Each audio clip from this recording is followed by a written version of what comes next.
My channel. इस video में हम बात करेंगे कन्फेशनल पोइट्री के बारे में। एक इंटरेस्टिंग सा इजी सा कंसेप्ट है, तो चलिए स्टार्ट करते हैं अपनी video. Confessional poetry is actually genre of poetry that emerged in the mid 20th century.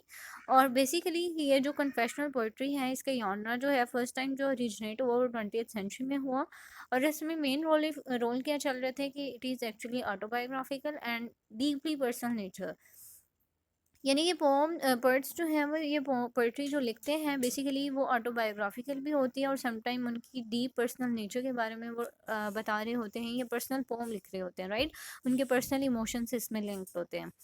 और क्या ये चीज़ें बेसिकली पर्सनल ट्रॉमा के बारे में इन्होंने सब्जेक्ट होते हैं, इनके थीम्स होते हैं, या फिर मेंटल इलनेस के बारे में, या रिलेशनशिप के बारे में, या सेक्सुअलिटी के बारे में। यानी ये सारी जो सब्जेक्ट्स हैं या ये जो टॉपिक्स हैं, इन पे ये पोएट जो है वो लिखते हैं। क्यों?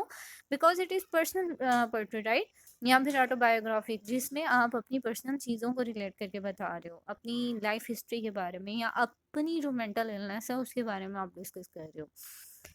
और ये जो है this style of poetry seeks to confront and expose the intermost experience. वही चीज़ जैसे मैंने आपको बताया कि इस पोएट्री का बेसिकली स्टाइल इस तरह से होता है कि आप इसमें अपने इंटरमोस्ट एक्सपीरियंस बता रहे होते हो, अपने इमोशंस बता रहे होते हो। और ये ट्रेडिशनल कन्वेंशंस को रिफ्लेक्ट कर रही होती है, यानी कि ट्रेडिशंस को फॉलो कर रही होती है। और इसकी टोन जो है वो काफ़ी रॉ और काफ़ी ज़्यादा फ्रेगमेंटेड टोन होती है। क्यों? Because they are expressing the fragmented nature of their experience, right.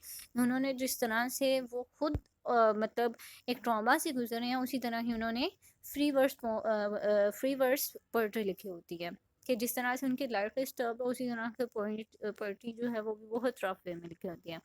अब पोम है एक जी, लेडी लेजारस सल्विया प्लाथ ने लिखी। और प्लाथ ने बेसिकली उसमें अपनी ऑन मेंटल इलनेस जो है, या अपनी लाइफ जो है, या अपने एक्सपीरियंस जो हैं, और जो उसने सुसाइडल अटैम्प्ट्स किए और जो अपनी वो स्ट्रगल करी थी अपनी आइडेंटिटी के लिए, उसके बारे में लिखी। So main theme of the poem were self destruction, rebirth और tension between life and death, right. ये थीम थे जिन पे उसने ये पोम लिखी।